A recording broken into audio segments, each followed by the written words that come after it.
Mà nó mà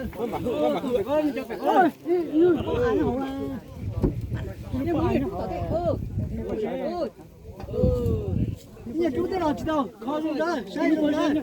Nhà cho là mua đó à? Cái gì phải tao, cái gì phải tao, cái gì phải. Một tí nữa đó thì họ ra đấy.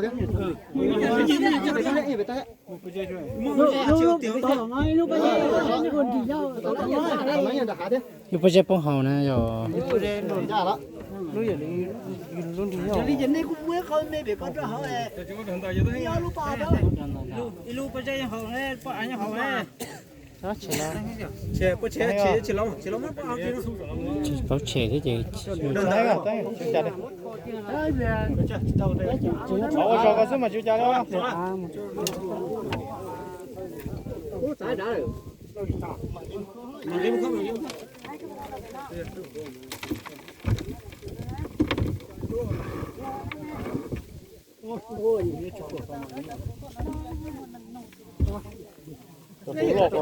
Ít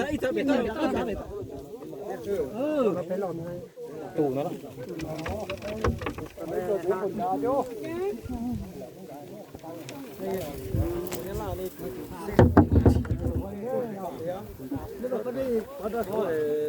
Bé là cái gì bé là không có, bé là cái trang gì, bé là hơi trang con tại sao ấp quần có, ok, bé hồi cái ý cho cái ok, cô chia sẻ tiền lớn trên Giêsu, giá tôn thế yêu mùa sang nu, mùa lũ này hồng thiết thế cho đùa, coi Giêsu tin trên đi mùa, mùa inu cu dây vua bó nữ, trái giống nữ cu vua chỉ vua, niên lung lô chúa bò Giêsu sư, cu vua bò tin trên đi mùa, cu chỉ này nhỏ hông thiết tế nó. Trời kệ đó là vô kê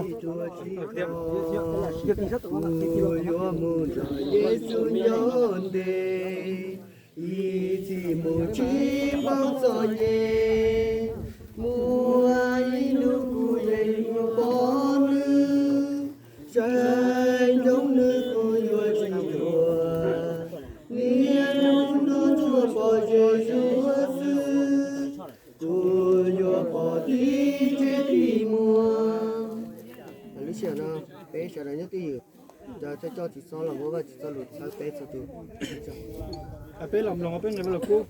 Sân nhớ cho hậu giờ xài trong nền gấu chín để cho mù mình hay nọ. Nhớ sau lúc trồng xì ông tụi chỉ mua quy chỉ lo gần gầu. Dù anh ba ít trong mỏ trâu xua hãy nền hậu đi tên nọ. Giờ ít trong mỏ của mua tê rau mỏ thiết tê chợ của các hãng thầu nhau sau lúc trong nền dùa mót xua hãy nền tê cái nhiều xe của dòng y giả lý tàu bó chè mù bó chè tôi chú cả ít bộ trái giả vô chúa đó cái tua cỏ bộ chua mù ít gì nên vô so chua mà tụ lúc cô mùa thế người vô chúa khó ở lúc như thế nó chỉ rõ người hãy nên tôi chú do tôi hay cái lũ nọ thảo mua tên nó tên sự sách nó là cho tôi nên vô hay bìa người giờ bây tôi vào chú bây vô cho chuyện vô cho nữ thế người vô chở bé cho xe người giờ tôi